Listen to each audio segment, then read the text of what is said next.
Hello, I'm Brian Clark, editor with the Modesto Bee, and welcome to tonight's 2020 General Election Forum featuring the Modesto Irrigation District Division 1 candidates, Larry Byrd and Suzy Powell Roos.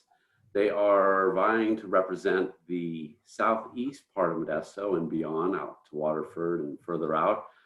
Tonight's moderator is Garth Stapley, our Bee Opinions editor. He will be joined by the Bee's editorial board, myself, Managing Editor Patty Guerra, and Bee Information and Research Specialist Maria Figueroa. Garth, take it away. All right, thank you for joining us, candidates. We're so happy to have this service to our readers and your constituents. Wish we could do it in person, but that's not going to happen this year. It's not every time either that we have an opportunity to interview candidates for a water agency. So we're glad that there is an opportunity to do that this time. Let's start with opening statements. We'll give you about 1 minute each. And Mr. Larry Byrd is the incumbent. We'll start with him. Well, thank you for having me this evening. I've been a rancher and an employee of Modesto Irrigation District for 35 years. Actually, I've been involved with Modesto Irrigation District nearly 49 years now, almost a half a century. When I retired from MID, I attended every board meeting on every other Tuesday. When I retired, I felt like that I just wanted to kind of know what was going on, but I was always in the field, didn't know what was going on inside the house. So I participated and decided that I need to run for director after 5 years of time. I've been a director for 9 years. In 9 years, I think I've done a lot of good for the district. We haven't raised rates in 9 years. I've paid down debt. The board has paid down debt, $308 million in 9 years. We were upside down when I first ran, where our debt was climbing drastically. And we needed some change, and I felt like I was the guy to do it. Thank you, Larry. Your turn, Suzy. I'm muted, sorry, rookie move there. Thank you so much for having us tonight. My name is Suzy Powell Roos. I am a lifelong Modesto resident. I'm a graduate of Downey High, a graduate of UCLA. Upon graduating from UCLA, I moved back to Modesto and enjoyed a prolific career as an athlete, an Olympic athlete, and represented our country and frankly our area, Modesto, all over the world in 3 different Olympics. I've always called Modesto my home. I have a family here. My husband and I are raising our children here. We have a tree nursery. We're invested in this region. We're invested in this community. I have a long history of service in this community on boards and other organizations. I'm running for the board of the Modesto Irrigation District because I believe it is in dire need of a leadership change. A more collaborative leadership style is needed. A unifying voice, a calming voice on this board is desperately needed as we face the challenges of this district. Okay, thank you. The first question is, are MID farmers paying enough for irrigation water, or are they being subsidized by power customers? And we'll start with Ms. Powell-Roos. Thank you. That's a hot issue. I'm out talking to people and canvassing neighborhoods in a socially distant way. And, you know, for people in town, that's a real big issue, but it's a big issue for all of us. I think the important thing to remember is that the district has actually been, is under litigation for that. And to my knowledge, has at least lost in the first round of lawsuits. So it seems to me like that's being settled in courts. And so from the director's perspective, you know, we have to see what the courts decide and what sort of damages might be issued. So that's my answer to that question. What I would also like to say is I think it's very important to try to unify both sides of the house, the irrigators and the ratepayers. You know, preying on the discrepancies isn't going to move us forward. We really need to be unified as a district. So I'll just add that at the end there. Thank you. Mr. Byrd, are MID farmers paying enough for irrigation water, or are they being subsidized by power customers? Well, I can answer that question in this way. Since the lawsuit, staff has proposed rate increases on the electric side. I have made a total effort to stop those rate increases. And in 9 years, we haven't raised electric rate increases. So that's a big part of that answer. And then also, we are in litigation right now. And I guess we're going to let the courts decide this. I feel very strongly that, that we're going to get an answer from the courts, and then we'll know which way to go and what direction. But I will say again, I've been full-time stopping rate increases in 9 years on the electric side. So you can put that part to rest.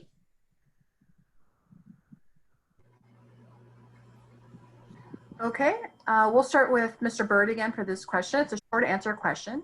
Give a letter grade A through F to the MID board for their work over the past 2 years. I'm sorry, you kind of cut out on me. Say that one more time. Sure. Give a letter grade A through F to the MID board for their work over the past 2 years. I think the board has done a fairly good job in the last 2 years. So I would grade that as a B. Okay. Same question, Ms. Powell, Roos? Yeah, interesting question. You know, from my perspective, I would say, you know, a B, B plus, based on what I know. Okay, we'll start with Suzy. Yeah. How do you rate MID's customer service, including online billing? Yeah, you know, I think we can, well, you know, when you look at the MID flow chart organizationally, you know, the customer is at the very top. As a public utility, every single person in that organization, directors included, are accountable to the public.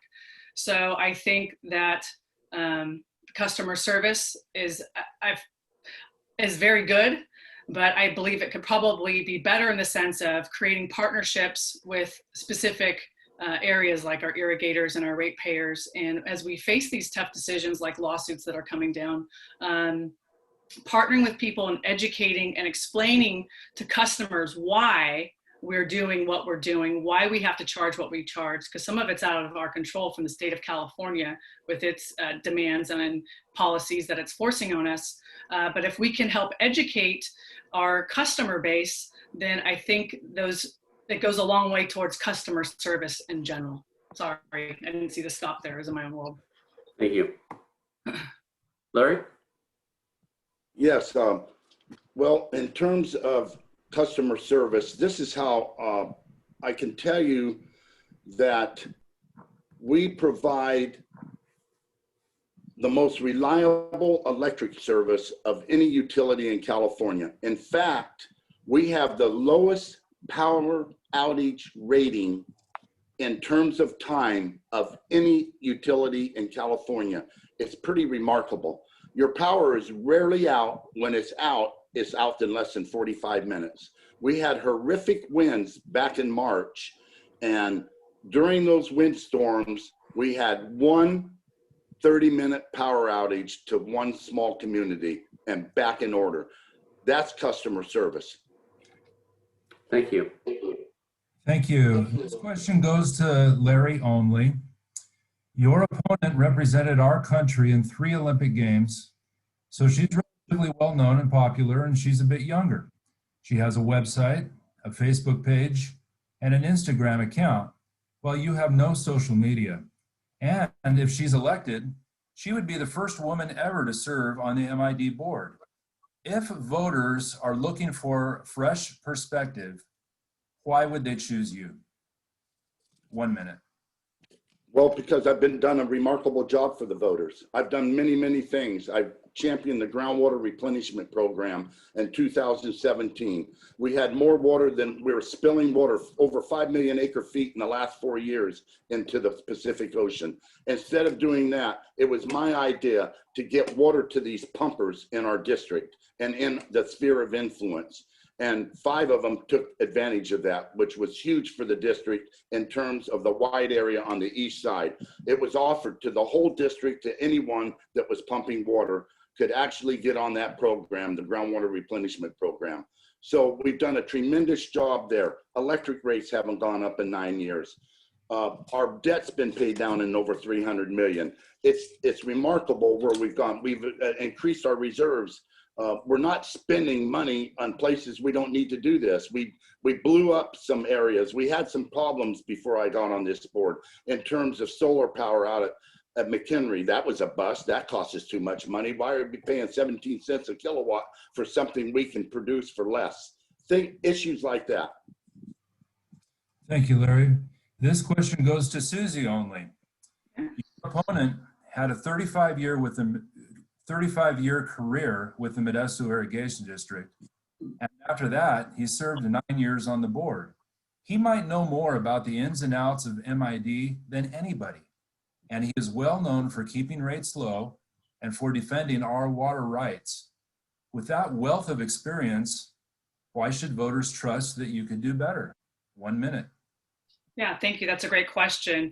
I think one thing to point out, and we're seeing it, all over the political landscape, is people get so enmeshed in a system and a bureaucracy that they get institutional bias, right? You get blind spots because you're so into the system. It's hard to see places where maybe, you get blind to the way that we've always done things. And I commend Larry for his service at MID and his career at MID. But I would argue that the same things that got us here to where we are not the same things that are going to get us to where we need to go in the future in terms of the challenges that this district faces. And so I would argue a fresh perspective could be very welcoming, because two minds might look at the same information and come up with totally different ideas. And so I think that my completely unbiased, calming force on the board could be a very, very positive influence.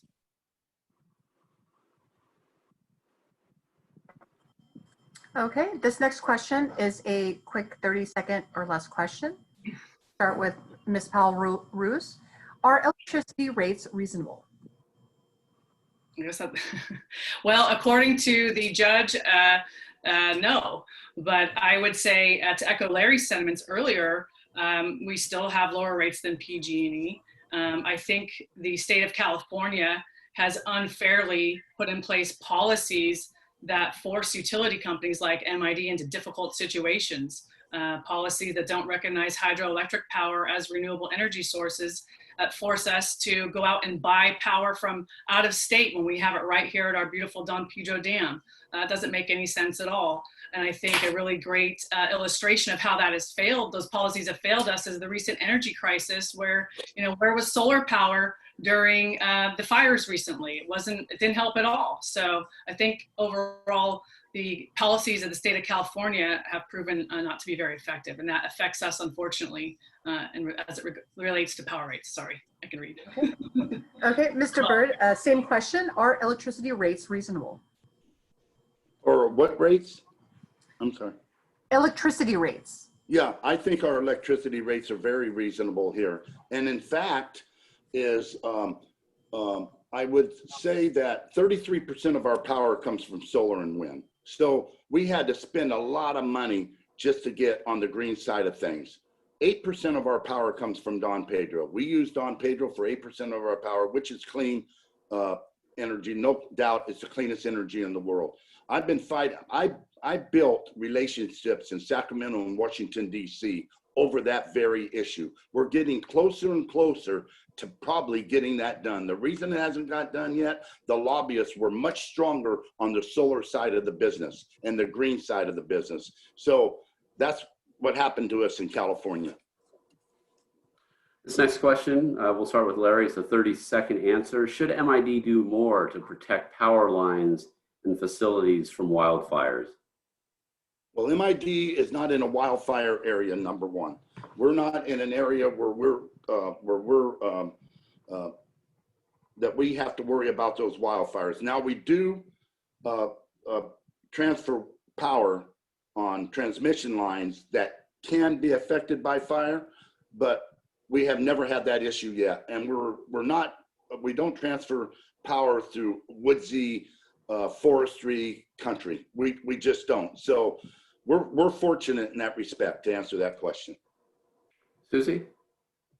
I think you can always learn from the mistakes of others. You know, PG&E has gotten itself in big trouble by not maintaining its power lines. And so I think if MID can learn from other agencies, that's a great start. And I've actually seen the guys out at our place here. There's some power lines in the last several years. They've been actually, from my personal experience out here, I've been doing a good job. So I think that's something that would need to be encouraged. I think it's a common sense approach and could potentially avoid any kind of disaster, whether it's a wooded area or not. It could even be, just a tree in the city, for example. So that's my answer.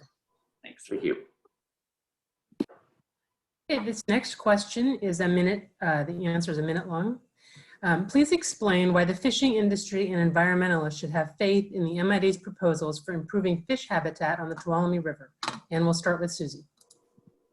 Great question. It's a great question for the environmentalists, frankly. I mean, I think one of the really interesting things about this whole controversy is they don't seem to be taking into account actual science. Fish Bio has done this wonderful study on the river, over 25 years of research, and the state of California, along with the environmentalists, have essentially disregarded it and thrown it out. So, they've proven that the flows that the state is asking for and the environmentalists are asking for are actually suboptimal. That's too much. They don't need that much. The bigger problem are the predatory fish downstream. So how do we convince the environmentalist groups that they're being unreasonable? I don't know exactly. I lose you guys. You guys there? But I think one step is being able to reach out to these people and try to at least show them and educate them on why our way of life is so important. I think there's a whole gamut of environmentalist interests. Some are more militant than others. But the fact of the matter, the state of California has mandated that we protect our rivers and create environments for certain fish that they've deemed important. And so unfortunately, it's going to be a hard road getting there, but we have to come up with these solutions. But the environmentalists need to be commonsensical in their approach as well and respect science that's being done by third-party subject matter experts. Thank you. And Mr. Byrd, please explain why the fishing industry and environmentalists should have any faith in the MID's proposals for improving fish habitat on the Tuolumne River. Well, I think they can have faith in us because of this reason alone. We spent 25 to 30 million with TID studying the Tuolumne River. We know what we need to do to make this work and come to an agreement on the volunteer agreements. The thing is, I've been in those meetings. I've been in meetings with Fish and Wildlife and with NIPS and NOAA and Friends of the Tuolumne. I've been in all those meetings. I've built relationships with these people. I understand what they want and what they want to get. The problem is here is that after all these studies, the studies prove, now it was their scientists that they agreed to use. After the first set of studies came back, they threw them out. They didn't like what they heard. So we did it again, a repeat. We did it with their people. We agreed to do it. We went on through this whole, spend millions more on trying to get this taken care of and behind us. But here we are. It's tough. It's a tough road.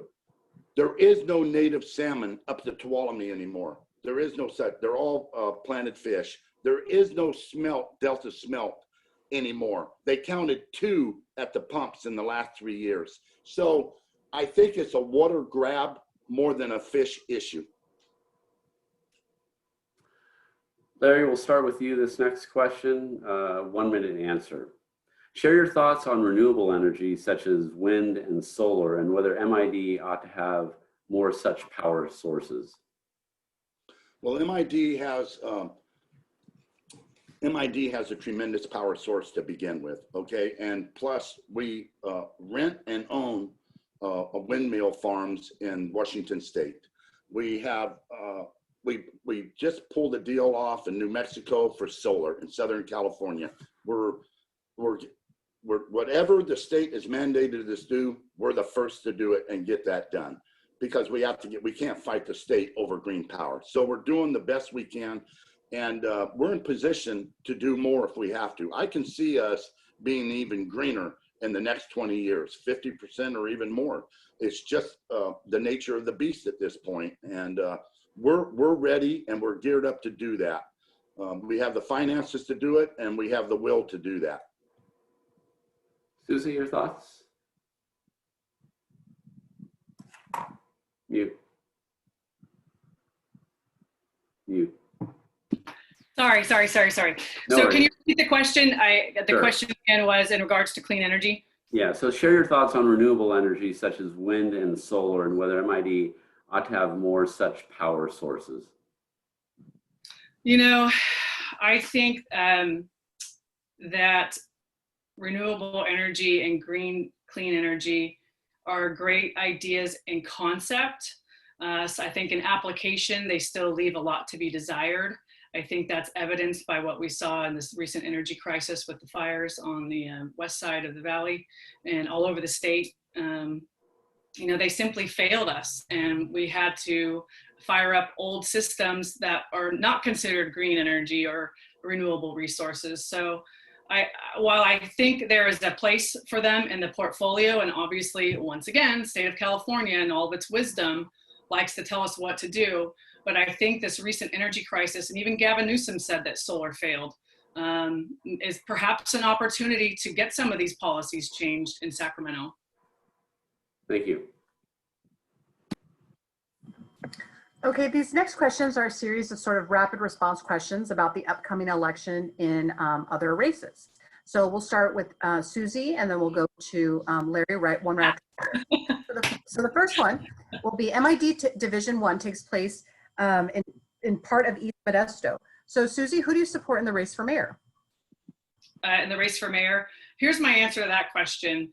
Regardless of who is elected, as a director and as a district, we are charged with working with the local, regional, and state leaders. And so regardless of who is elected, I vow that I will work effortless or as hard as I can to come to solutions and problem solve, even if I don't agree necessarily with their politics.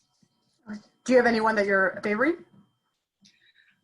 You know, I think I just answered the question, and I'm going to work with whomever is elected. Okay, Mr. Byrd? Sure. Yes, I'm in favor of anyone that is around.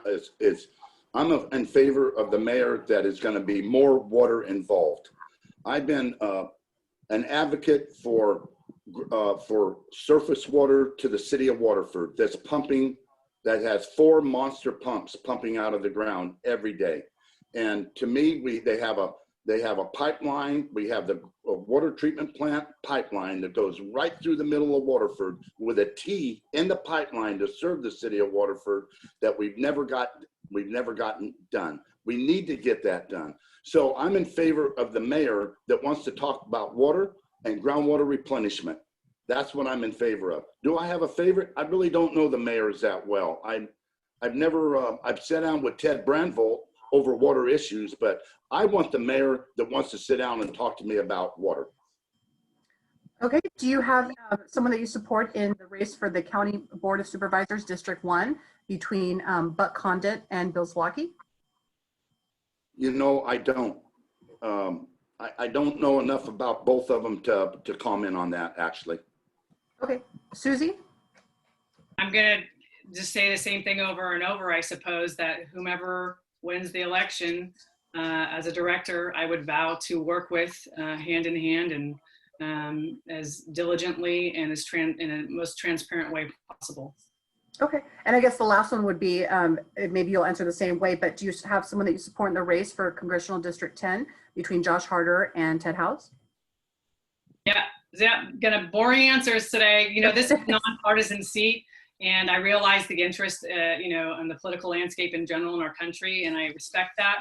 But I also want to be respectful of the process. And like I said, I will work with whomever is elected, and I will give them a fair chance, even if I don't agree with their politics. Okay, Mr. Byrd? You know, I hate to repeat what Suzy just said, but in fact, I'm kind of on the same page there. I will say that I've sat down with both of them. I think both of them are tremendous candidates. Too bad they both can't be Board of Supervisors. But no, we're talking about congressmen now, right? Josh Harder Yes. and Ted okay. House. So I've sat down with both of them. I had breakfast with Ted House. I know Josh Harder very well. I've been in a lot of meetings with him. Josh Harder brings a lot to the table. He's a water guy. And Ted wants to be in the water world too. So I'm going to answer that the same way Suzy did. I'll work with either one of them. My main thing is I want them to, as soon as they get elected, I want them to sit down with Larry Byrd. I want to talk water with him again. Very good. This question is for Larry only. A year and a half ago, there was a power shift in MID top elected leadership. For the first time in memory, you and the other farmer on the 5-person board lost the farming-dominated majority to the 3 other board members who represent more urban constituencies. Now that you're in the voting minority, how have you adjusted to having less power and influence on the board? Well, all I can bring to the board is what I know and my experience and my transparency. Nobody's more transparent than Larry Byrd. No one brings more to the table in terms of transparency, especially for my ratepayers. I've been the most honest, transparent guy that these ratepayers will ever get on that board. And that's all I can do. Now, whether they follow my lead or not, I don't know. I think that we did a great job. I think we're okay right now. I think that we are split in that behalf. But you know, we do maybe have some issues behind closed doors. I respect our board. I've always showed them respect. I do it. If you watch our public meetings, I've never disrespected anyone on that board. But it's very important to me that we preserve our water in this valley, and it scares me that anybody would even talk about transferring this water out of this valley, out of our watershed. Thank you. Thank you. And our final question before we go to closing statements goes to Suzy only.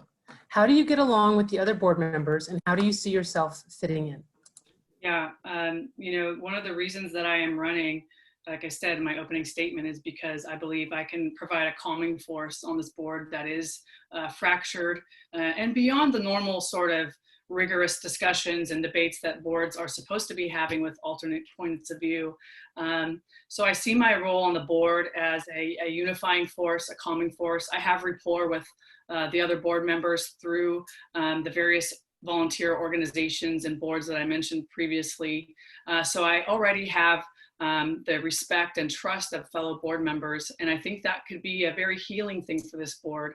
And, you know, I really think our country and our community is sick of this division. And while there are different interests, of course, all over this county, and rightfully so, I would really prefer to focus instead of you know, accentuating that tension, to ease that tension and bring a sense of calmness to the board.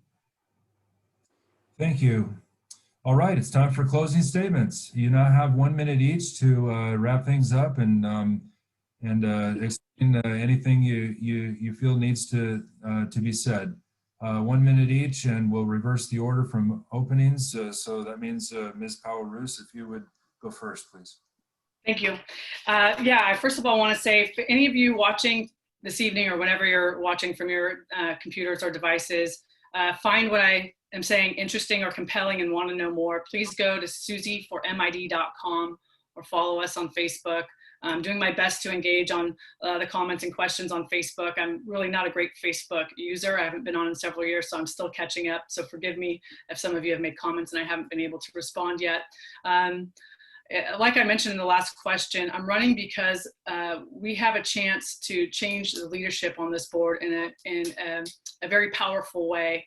And, you know, the things that got us to this point are not the same things and styles and, you know, ways of thinking that are going to lead us forward. We need a more strategic approach as we fight for our water and our lives, frankly. It's going to be a long battle, and it's going to require energy and fresh perspectives and new ways of collaborating with others. And respectfully ask for your vote if you're in Division 1. Otherwise, check us out at suzyformid.com. Thank you very much.